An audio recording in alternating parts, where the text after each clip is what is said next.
All right, g'day everyone. Welcome back to the Snake Catchers podcast. I'm Brett and I'm here, of course, with Dan. As always, we are back with another topic episode today. We're going to be doing a sort of species deep dive today, and we're going to be talking about everyone's favourite snakes, brown snakes. So we'll, talk about the evolution of brown snakes, all the species, discovery, venom, all this sort of stuff. Because it's probably information that not a lot of people would know. No. I'd say. Honestly, when I was researching it, I didn't know half of it either. That's how we get better, Brett. And that's how we get better. We didn't ever release that first one we did on the mulgars, did we? No. We sort of had a bit of a false start. Yeah, we sort of did one on mulgar snakes before starting the podcast, just as a video for YouTube and Facebook, but we didn't end up posting it. No. So I dare say we'll do another one specifically for mulgars and other species as well. I could see how that one comes up because I still got it. You still got it. But we didn't have mics or anything. We didn't have mics. It was just on your phone. Yeah. I think I'll look, but I think if we do it, we'll just record it again. It's easy enough to just do it again. Now we're set up. We know how to fucking go about it. It's not hard. No. That was such a task to do that too, and now we're in the rhythm. We're a bit more. It's a bit easier. Like we know what goes on. We can just get in and do it. We've got the equipment. Yeah. We know what we're talking about half the time. Well, maybe. This is going to be a species deep dive into brown snakes. Obviously, Australia's most notorious snake species. Yeah.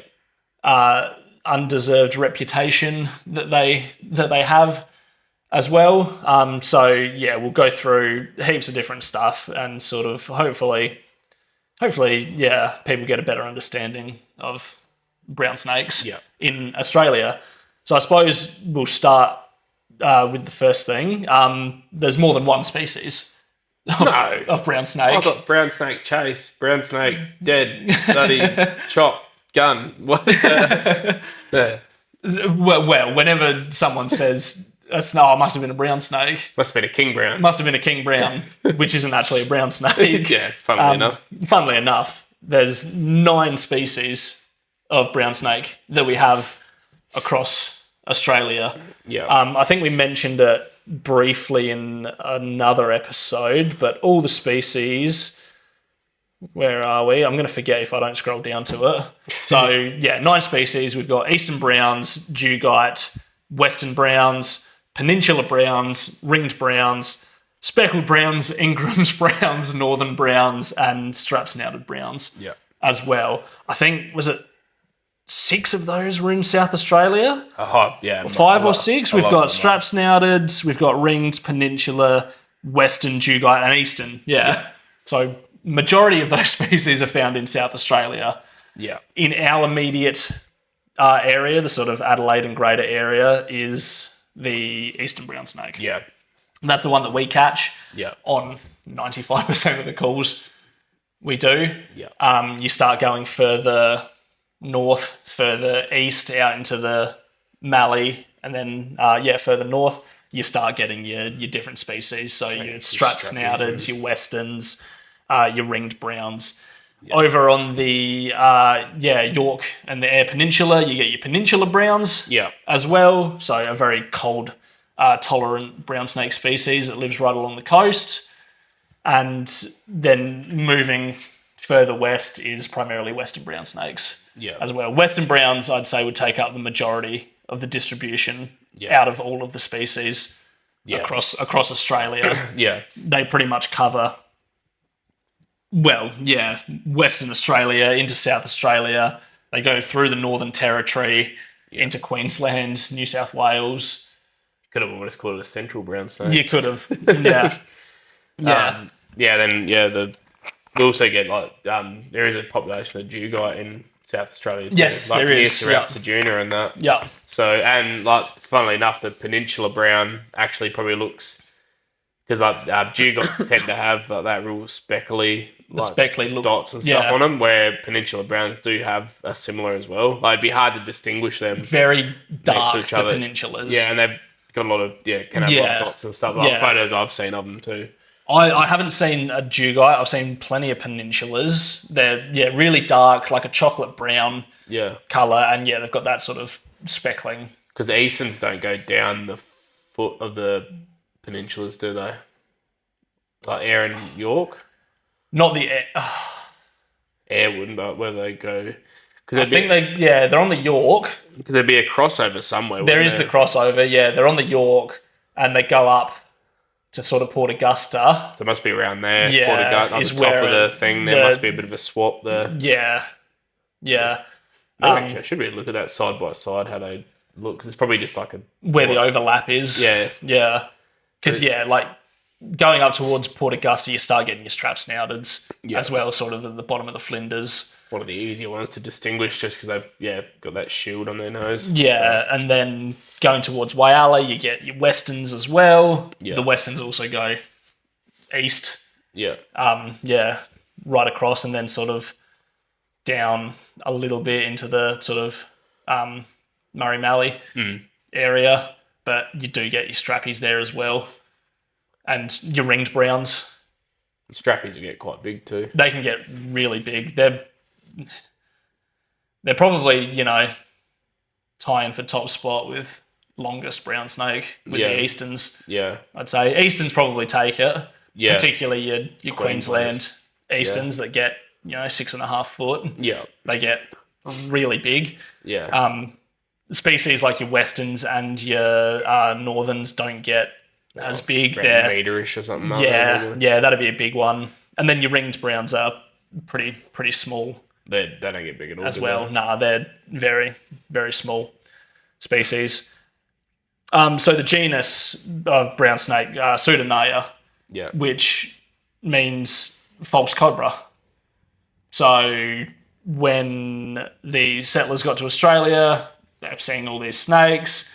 Brown snakes are very sort of typical in their defense, where they'll sort of flatten their neck out, open their mouth, and do their whole defensive display, which is obviously how the sort of cobra thing came about. But obviously later through DNA and taxonomy, they found out they're not cobras, they're brown snakes. So Pseudonaja is false cobra, basically.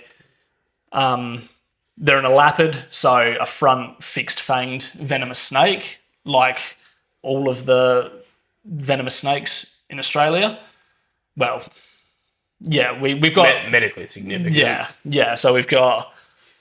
we've got taipans, tiger snakes, death adders, black snakes, all elapids. Yeah. But other elapid species, you've got cobras, mambas, stuff like that as well. So part of the Elapidae family, which again, front fixed-fanged venomous snake, typically very small. Yeah. Very small fangs on the elapids, but also typically very, very strong venom. Generally. Highly venomous. So going back to sort of start with how brown snakes sort of became brown snakes. 50-odd million years ago, Australia was obviously a very different place. It had separated from the sort of supercontinent. It was connected to Antarctica. Australia started drifting north, which it's still doing. It's moving north at whatever rate it's moving north. Yeah. Very, very small. Yeah. But it's still moving north. And it was going sort of close towards what we now know as Southeast Asia. It became isolated at that point. That long ago, it was basically a giant rainforest, Australia was. And then as it separated and it obviously drifted further away, that's when changes started happening. And that happened over millions and millions of years, obviously. Stuff like that doesn't just happen. No. So this is millions of years of change. And it's sort of thought that the elapids came to Australia from that sort of Southeast Asian region, or what we know now as Southeast Asia. Because over this time, as Australia went further and further north, towards that Asian continent.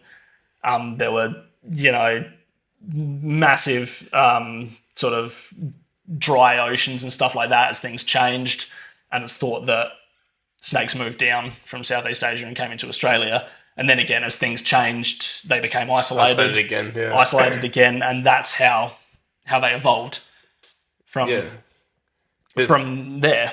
It's nuts how we never ended up with any vipers. Considering Southeast Asia's like right there, and they've got so many right there, and they've got all the vipers. Yeah. So that's how it's sort of thought that all this sort of happened. So is how the snakes came down, or the elapids came down from Southeast Asia, and then were sort of allowed to evolve in relative isolation. Yeah. And then obviously over, a 25 to 30 million year period, Australia changed a hell of a lot again, and that's how your sort of different family groups evolved as well. And as the climate changed, as the habitat changed, all this sort of stuff, that's how all the different snake species evolved. So as snakes came down, brown snakes weren't a thing at that point. Again, 25 to 30 million years ago, it's sort of become apparent that 10 to 15 million years ago is when brown snakes split on the evolutionary tree and sort of became brown snakes. Yeah, so still a fair while ago. Yeah. They've had 10 to 15 million years to become what they are today, basically. And again, which is all the different species that there are today. Obviously not just one species. And I'm sure there were more over that time. Yeah, there would have been, as well. But about 10 to 15 million years ago is when brown snakes became... Would have been interesting on the size too, because obviously like way back when it was like had like the megafauna, so like makes you wonder how big some of this shit was. But yeah, for sure. And obviously along with the brown snakes, our other Australian species evolved as well. So your taipans, tiger snakes, black snakes, that sort of... It's pretty crazy how brown snake ended up with like fake cobra sort of name, when really like tiger snakes are a lot more cobra like in their... I'd say tiger snakes are a lot more like cobra in their display. Like browns are really like it's just S up, which is I guess when you think about it from someone seeing that snake for the very first time and maybe coming from an area where they that's a cobra, and just the way it stood up, it stood up in S, I'd be like, oh shit, like that's, cobra. Yeah. So you couldn't sort of see it. You can see it. It's not a flare of the neck. It's like an S. So it's an S. It's the image that's typically used. To demonize them. Essentially. Basically. Yeah. But obviously over this time, Australia's landscape changed dramatically as well. And that's how the brown snakes evolved, basically. And we'll go on to why they evolved their venom the way they did as well, but that's just got basically everything to do with how the landscape changed and the prey items that were available and stuff like that as well. But we'll go into sort of scientific history of brown snakes. So obviously Indigenous Australians have known about brown snakes for thousands and thousands of years. The guarda, the western brown, or guarda is the name for that given by the Indigenous Australians. Yeah. And guarda in sort of local language means go the long way round. So even they knew that. Even they knew that. They teach their kids, guarda, if you see this snake, you go the long way around. Yeah. Basically, to wherever you're going. Yeah. Funny about that. But European discovery, obviously in the 1800s, they were encountering snakes and all this sort of stuff when they got here, and again, how sort of the false cobra became a thing. Yeah. John Edward Gray first described the eastern brown snake, which is Pseudonaja textilis in 1842. So that's when the eastern was first described, which I'm assuming, I don't have the information on me, but I'm assuming it's probably the first species that was described out of all the brown snakes. I think so, yeah. Yeah, you'd think so, depending on sort of where they settled and all this sort of stuff. Yeah. And what where they the majority encountered. of the population is.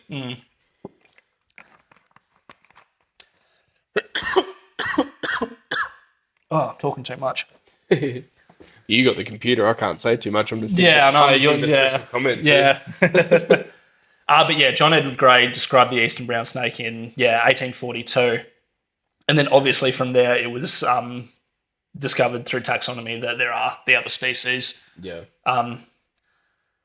As well, and then there's a few other people that were sort of well regarded in describing Australian reptiles during the sort of mid 1800s. Yeah. As well, because obviously they get here. There's all this new stuff that's been evolving, isolated away from everything else that no one knew about. Yeah.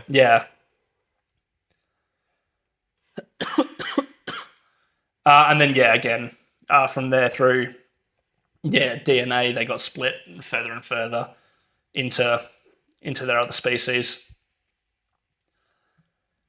So again, 9 different species. We touched on it at the start, but they basically cover the whole country except Tasmania. Yeah. Is it only 3 species on Tasmania? Is it tiger, copperhead, and there's something else? Yeah. Not as well. Is there a white lip? White lip something? Yeah. I think so. I should know that. Should know that, but I don't. But yeah, basically anywhere on the mainland, you should have a native species of brown. I'm just trying to think if there is anywhere that wouldn't. I don't think so. Maybe maybe right down the bottom of Victoria. Maybe down the bottom there, because they don't you don't see them too much being caught or whatever. It's a lot of tigers. A lot of copperheads. Yeah. But yeah, basically 99% of the country. Yeah. There is a brown snake. Species of some sort. Yeah. And again, where all of our major cities are, sort of along the south and up the east coast, that's primarily eastern browns. Yeah. Yeah. And because they just thrive wherever people are. Because they thrive wherever people are, which again we'll get into in a bit. But yeah, where we established all of our major cities was, well, when we established them, it was mainly tiger snakes that were sort of prevalent around all those areas. But tiger snakes have very specific habitat needs. And we tend to fuck it all up. Well, yes. So yeah, the tiger snakes got pushed out, and then brown snakes basically moved in. Yeah. Because when the settlers came over, they brought a heap of introduced species, rats, mice, all this sort of stuff. Yeah, food for them, basically. And brown snakes being rodent specialists, they just thrived on it. Thrived. And the thing is, like, there is native rodents that they would have been feeding on. There was just more of it once, Europeans came over. We basically opened up a buffet for them, and that has been there ever since. Yeah. Basically, which is why eastern brown snakes do very well in an urban environment, because we just provide them what they need, basically. Essentially. We provide them, food, water, and shelter. And a lot of the way people's places are landscaped and built, it just provides more. As we come across from your nice retaining wall looks good there, but moss rock retaining wall, or even just the brick ones, like there's just huge gaps right down the back of it. It's just like perfect. Fill them in, you're all good. But you've left these huge gaps, and it's just perfect. Yeah. Absolutely perfect for, well, not just snakes, but again, rodents and stuff like that to go in and dig their holes, and that's what the snakes are chasing. Exactly. Basically. So yeah, it's mainly eastern brown snakes where all of our major cities are, and then the other species are more rural. Yeah, I'd say the only major city that doesn't have easterns are Perth. Perth, which is Dugot country, really, Dugots, around the westerns. city. Yeah. Yeah. And I think it's a lot of Dugots they do around. They do a few. From what I've followed from people I watch over there, a lot of them in around suburbia, suburban Perth. A lot of it's Dugots. Yeah. And I think the outer ring that starts more westerns. Yeah. From what I've seen, but hey, I'm not a scientist. No, you're not. You're just a bloody snake catcher, mate. no brains apparently in the comments. Don't need to be smart to be a snake catcher, which is probably true, but... Well, have you seen half of them? Yeah. Not all of them, but a lot of them. The smart ones do podcasts about it. I wouldn't say we're smart. Not at all. Just slightly special. Slightly. In our own way. So, brown snake venom. It has evolved to be... Well, eastern brown snake venom has evolved to be the second most toxic venom of any terrestrial snake in the world. Well, main reason for this is Australia is a very, very harsh environment. As these snakes were evolving and the land was changing and all this sort of stuff, these snakes needed to be able to get a feed when it became available, basically. And they had to have strong venom to be able to mobilise their prey, because a prey item might only come across once a year. Yeah, then it gets bitten and pisses off and dies ages away and they can't find it. Again, that just goes back to their other sensory organs as well. Yeah. That forked tongue is probably one of the best senses of taste and smell compared to any other animal in the world. So basically what they do, they'll use that to get onto the scent trail of a potential prey item. All they've got to do is bite it once. Yeah. And then it can run off and die, and they'll just follow the scent and track it down. Yeah. Basically. And that's what they do.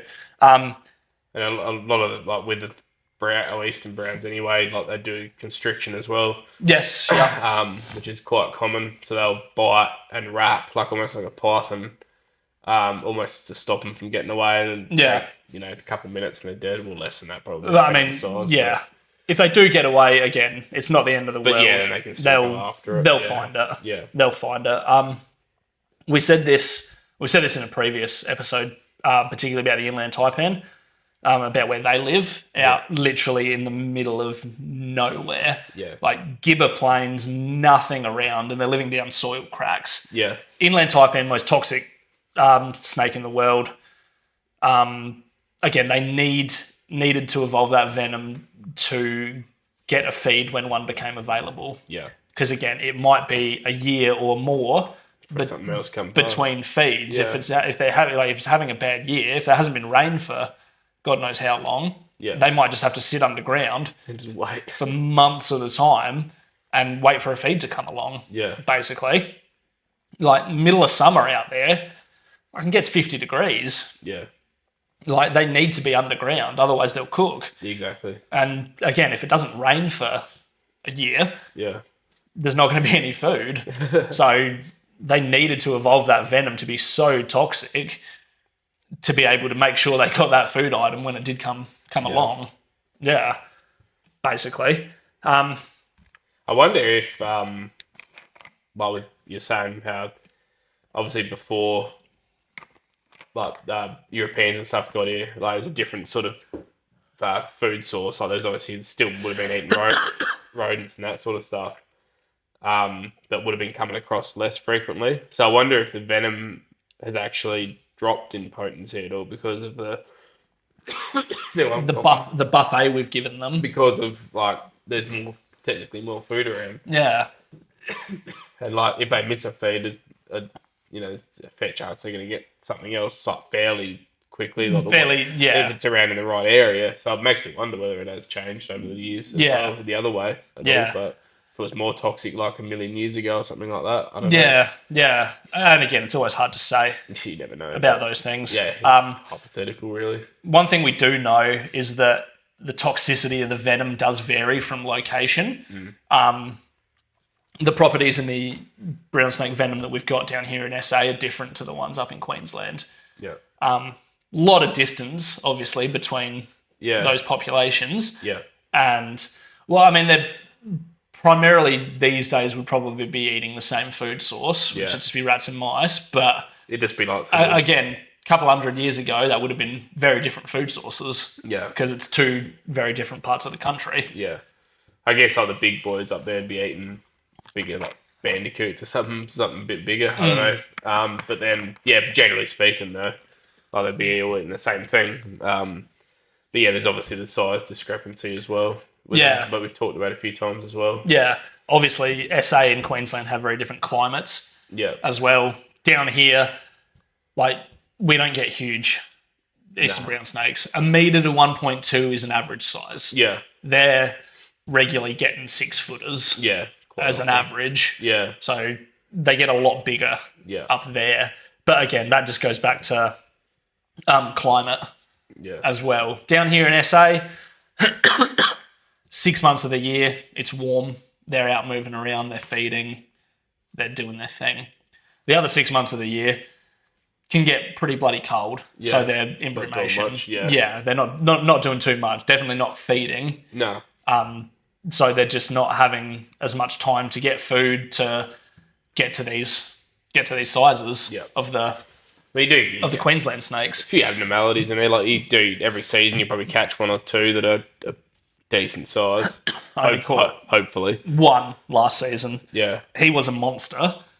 Yeah, that was good. But it was only one. He would have been 6 foot. I don't actually think I got a large one last year. The season before, I think I got 3 or 4. Ones that were been pushing 5, but no, it's nothing 6 foot. This one that I got season just gone. He had the length, but he was thick as well. Yeah, he would have been the size of my mulga up there. Yeah, easily. Yeah, it's cool. He was in some really good habitat wherever he was hanging around. Probably feeding on big fucking rats and all sorts of shit. Yeah, but we just probably other snakes too. Probably, which they'll cannibalise each other. Yeah, which a lot of people don't realise as well. No, if you got reds, you don't get browns. Oh, is that right? Is it foolproof? You've just taught me something there. No. Yes, they will cannibalise each other as well, which a lot of people won't realise. Pretty much, who's the bigger animal really? Who's the bigger animal? Essentially, doesn't really matter what species it is. If you got a massive red belly to eat a smaller brown, vice versa. Yeah, and if you got a big eastern brown hanging around, you'll probably keep smaller ones away. You do sort of see more footage of reds going after browns, and I think it's probably more of a tendency because they're a black snake. Yes. That they probably would more likely go for that, even though a brown will still eat another snake easily. But you sort of see it more in the reds mainly because it is a black snake, and they're more known for eating other reptiles. I haven't seen that yet. I haven't had a call where a red's been eating a brown. I've had a few where browns have been eating browns. Yeah. I think I've had one where a brown's been eating a red. Right. I haven't had a red eating a brown yet. I don't think I've had any snake on snake. I've had one or a couple with... I had one with a brown that had a bluey halfway down. I've had, a couple of bluey calls, yep. Fucking bluey's crook after that. He spat, the brown spat him out. And he was just... The bluey's just sitting in the hole and he's wheezing and came like, oh, you poor fuck. I didn't know what to do. I'm like, well, I can't save you. You've obviously been bitten. You're fucked. That's a rough day. But yeah.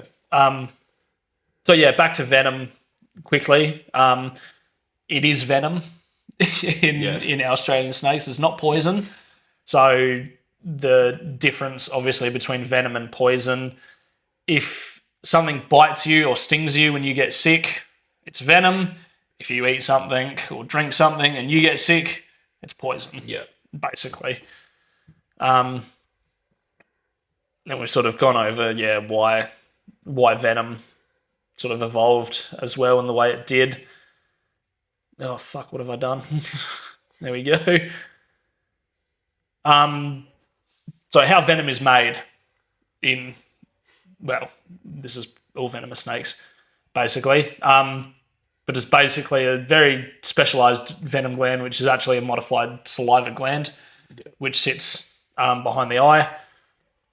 And then cells within that basically manufacture a complex mix of proteins and enzymes, which becomes the venom that we know as the venom, basically. In the case of our Australian elapids, we've said this, it's delivered through front fixed fangs, and those fangs are hollow. So it bites something, and the venom comes through the fangs and goes into whatever it's biting, basically. And then obviously they store venom in the venom glands as well. They're always producing venom. They never use all of it in a bite or anything like that. Typically, our eastern brown snakes have a very, very, very small yield of venom, like drop or two. Bugger all. Yeah. Bugger all. But for what they lack in quantity, it makes up for in potency. Because, again, it's for the eastern brown snakes, the second most toxic venom of terrestrial snakes, according to the LD50. Which is the test they do to work all this out. Again, I'm not a scientist. I can't go too much into it. But sounding like one. Am I? Yeah. Bloody hell, that's dangerous. So properties of brown snake venom. Again, it's not just one thing. There's a mix. It's a cocktail. It's a cocktail. And that says that down here somewhere. I've written down as well. So procoagulant toxins, which basically stops your blood clotting. Which, again, if not treated, basically means you bleed. Everywhere. Literally, you will... Eyes, ears, nose, if you've got a small cut or anything. Fingernails. It'll... Everywhere. It'll piss blood, basically. And it's sort of, the way it does it, it's pretty much soaks up the clotting factors, so then there's nothing left to clot your blood. Essentially. So. Neurotoxins and myotoxins are the other two main properties in brown snake venom. We've got a bit more down here. So neurotoxins basically attack your nervous system. And they interfere with communications between your brain and other parts of your body. Basically. Myotoxins damage muscles and your muscle tissue. They cause the cells to break down. Obviously not heavy with that in the brown. Not as heavy, no, compared to other species. So I think, going even on neurotoxins is my jam a little bit, but like the pre-synaptic and post-synaptic too, neurotoxins. So I can't remember the exact difference, but I think I can't remember if it's pre or post. Is anti-venom doesn't do much for it. It's like the snaps where like the nerve, sending of the signal sort of hits the snap, sort of it calls, and then from there it goes off. So either side of that point is like pre and post snap, that synaptic neurotoxin, and like each of them attacks either side, and then one anti-venom helps one side, not the other, sort of thing. I think pre-synaptic's the worst. It is a bit worse than post, I think. I might be aware. I'm fucking there. But I haven't read up. I read up on that heap like a few years ago, and I got into it a bit more. But there's pre and post synaptic, which is fucking pretty fascinating as well. Well, when you get into it, it's really, really fascinating. About you see what people study and stuff. Oh, absolutely. Yeah, I'm not quite bright enough to do all that. I'll just read up on it a little bit. And get a bit more information. I'm a bit like, show me photos. I'll read a bit and like, show me a fucking video. Show me a video. get someone explaining it to me. Yeah. So then I explain it. But yeah, it's basically a nice mix of different toxins that would, make ruin your day. Ruin your day. Yeah. Ruin your day. And again, over the time they evolved this venom for mammals. Yeah. Because they're primarily a mammal feeder. Again, they will eat other things, like we've said, they'll eat lizards and other snakes and birds as well. Yeah. But primarily mammals, rodents, is what they're feeding on. And that venom has evolved to, immobilize them as quickly and efficiently as possible. Hence why it works so well on us. Because we are also mammals. Yeah. So why are eastern brown snakes so dangerous? Just because they're a brown snake, that's pretty much it. And they'll chase you and bite you in the face 20 times. And, I was just going to say, because people fuck around with them. Yeah, pretty much. Which makes them so dangerous. It is, yeah. Any animal can be dangerous. Yeah. Eastern brown snakes are no more dangerous than, any other snake species. Yeah. It's just the reputation of them. Yeah, exactly. Is what has made them or perceived them to be what they... Fear mongering around them. Yeah. It's the fear mongering. Like they're potentially very dangerous. Yeah. If you go out of your way to fuck around with one. Yeah. But again, like we've shown this countless times. They don't want anything to do with us. They just want to be left alone and go on their own way. If you leave them alone, they're not dangerous at all. Nah. If you see one, if you admire it from a distance... Not a chance of getting bitten. Like, yes, accidents happen. Yeah. But accidents happen a lot less than people just going around and fucking with them. Yeah, exactly. Basically. Yeah, exactly. Yeah. So, whilst they still have the second most toxic... venom of any terrestrial land snake in the world, they are far from the most dangerous snake in the world. No, nowhere near it. Far from it. They are considered the most dangerous snake in Australia. Yeah. Because they are responsible for the most bites in Australia. And the whopping death count. 1 to 2 people a year. Huge numbers. But they are far from the most dangerous snake. No. In the world. We did an episode on this. Was it the saw scale viper or was it the Russell's viper? It was one of them. Saw scale, I think. It was one of those. Yeah, one of the two. Though. One of those snakes that tiny little viper that wrecks you. That is found throughout India, where there's hundreds of thousands of people bitten every year, and they don't have access to medical care or treatment, and claim hundreds of lives. Yeah. Every single year. They are the most dangerous snake in the world. A dangerous snake isn't necessarily the most venomous snake. Look at the inland taipan. There's not been a recorded human fatality from someone being bitten by an inland taipan. Yeah. The world's most venomous snake. Yeah. You think there would be. No. But no. no one's died from being bitten. And the only people that have been... Has there been any wild bites? Or has this been all captive? No, there has been wild bites. I know of a couple. Is it? Yeah. Okay. I won't mention any names, but I know of a few people that went out herping. But it was sort of, herping, not just like an accident. No. They were herpers. They were going out to photograph, and ding dong, one of them got nailed on the finger when they put the camera too close. That'll do you. Yeah. But in terms of inland taipan bites, it's mainly captive. Yeah, it would be, yeah. Mainly free handlers in America. Yeah. Yeah. Yeah. Fucking, he's a muppet, that bloke. But, yeah, less said about him, the better. So the most venomous snake in the world has not claimed it a life. Yeah. Weird. Yeah. Funny how that works, isn't it? Yeah. We're very lucky in Australia with our healthcare and medical care for when it comes to snake bite. Yeah. And again, we've done an episode on this as well. And we've spoken about all the first aid and stuff like that. Yeah. For snake bite here. But yeah, going back to the eastern browns, yes, they are considered the most dangerous snake in Australia. but we only have 1 to 2 deaths a year. Yeah. On average. I think the worst year we had was 2018, and there was like 5. Yeah, right. 5 or 6. It wasn't that many. Yeah. It was still less deaths than it was dog attack deaths that year. Yeah. Yeah. Yeah.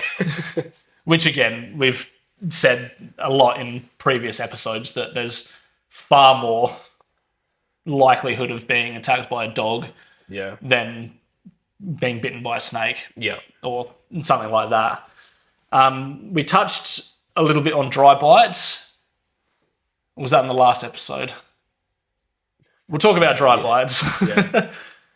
So not every bite is an envenomation from brown snake. Brown snakes are very good at choosing whether to envenomate or not. The adults are. The babies are a lot more likely to envenomate. A lot more scared, smaller. If bitten. They don't get more than adult.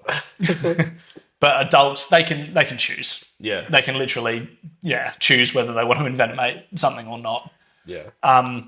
87% of brown snake bites in this country are dry. Yeah. That's a huge percentage. Yeah. I guess it works with the amount of envenomation to bite ratio too is 3,000 or something. 3,000 bites on average. 300 or 400 envenomations. So it works. It adds up like that, and deaths from there sort of thing. So it's 13% are envenomations. Most of the time, someone gets envenomated is because they are fucking around with it. Yeah, they're trying to catch it themselves and move it. They're trying to harass it. They're trying to kill it. They get themselves bitten. That's when you're most likely to get envenomated. Yeah. Yes, accidents do happen, but majority of the accidental bites are dry. Yeah. Because, again, you might be bushwalking, you might step on one accidentally, the snake might just react and bite and say, hey, what the fuck's that? And then disappears. Take off, yeah. Before they even know. And all it is just a warning. Yeah. Bite. It's just a... Piss off. Hey, leave me alone. I'm going to go this way. You go that way. Yeah. We're all sweet. Yeah. Basically. So, yes, they absolutely can choose to either envenomate or not envenomate, basically. We've spoken so much on here about snakebite statistics across Australia, and we already have a little bit this episode. Again, very low death from snakebite here in Australia. Yeah. I think the second snake most responsible would be the tiger, I believe. Make the most sense, probably. Yeah.